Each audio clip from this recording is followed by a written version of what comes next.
नमस्कार, स्वागत आहे तुमचे आमच्या चॅनलमध्ये। आवाज महामुंबईचा, शोध बातमीचा, कौल मनाचा। चला तर मग आमचे चॅनल शेअर करा, लाईक करा आणि सबस्क्राइब करा। धन्यवाद। पनवेल तालुक्यात आदिवासी वाडीवर दिवाळी साजरी।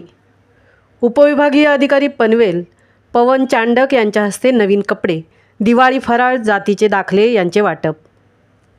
कोकण विभागीय आयुक्त विजय सूर्यवंशी, जिल्हाधिकारी रायगड किसन जावळे, अप्पर जिल्हाधिकारी सुनील थोरवे यांच्या मार्गदर्शनाखाली आदई कातकरीवाडी, तालुका पनवेल येथे उपविभागीय अधिकारी पनवेल पवन चांडक, नायब तहसीलदार संतोष पाटील, मंडळ अधिकारी गोवर्धन माने, तलाठी प्रिया वैती, महसूल सहाय्यक दीपक पाटील यांच्या हस्ते नवीन कपडे, दिवाळी फराळ आणि जातीचे दाखले वाटप करण्यात आले। सदरहू कार्यक्रम उरण सामाजिक संस्थेच्या माध्यमातून साकारण्यात आला। उरण सामाजिक संस्थेचे सचिव संतोष पवार, उपाध्यक्ष ॲडव्होकेट राजेंद्र मढवी, रायगड भूषण दत्ता गोंधळी, सामाजिक कार्यकर्ते नामदेव ठाकूर हे उपस्थित होते।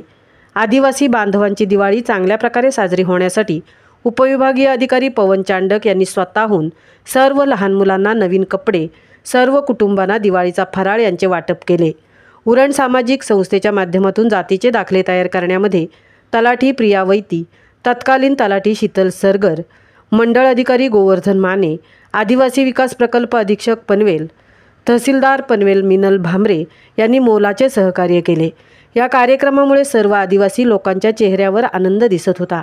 दिवाळी झाल्यावर आदिवासी लोकांच्या घरांसाठी असलेल्या घरटाण योजनेअंतर्गत पनवेल तालुक्यातील सर्व आदिवासी लोकांच्या घरांचा प्रस्ताव तयार करून त्यांना 7/12 अधिकृत नोंद करून देण्याची मोहीम राबवण्याचे आश्वासन दिले। ॲडव्होकेट राजेंद्र मढवी यांनी सर्व उपस्थित अधिकारी आणि पाहुण्यांचे आभार मानले। आवाज महामुंबईचा चॅनलसाठी मिलिंद खारपाटीलसह तृप्ती भोईर, पनवेल।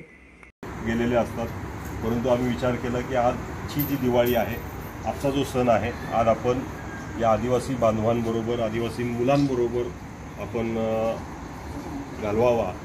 त्या निमित्तानं हा कार्यक्रम या ठिकाणी आज आयोजित केलेला होता। त्याच पद्धतीनं या ठिकाणी दाखल्यांचं जे आपले प्रलंबित दाखले बऱ्याच दिवसापासून तयार आहेत, परंतु मी स्वतः मढवी सरांना सांगितलं होतं की आपण स्वतः त्या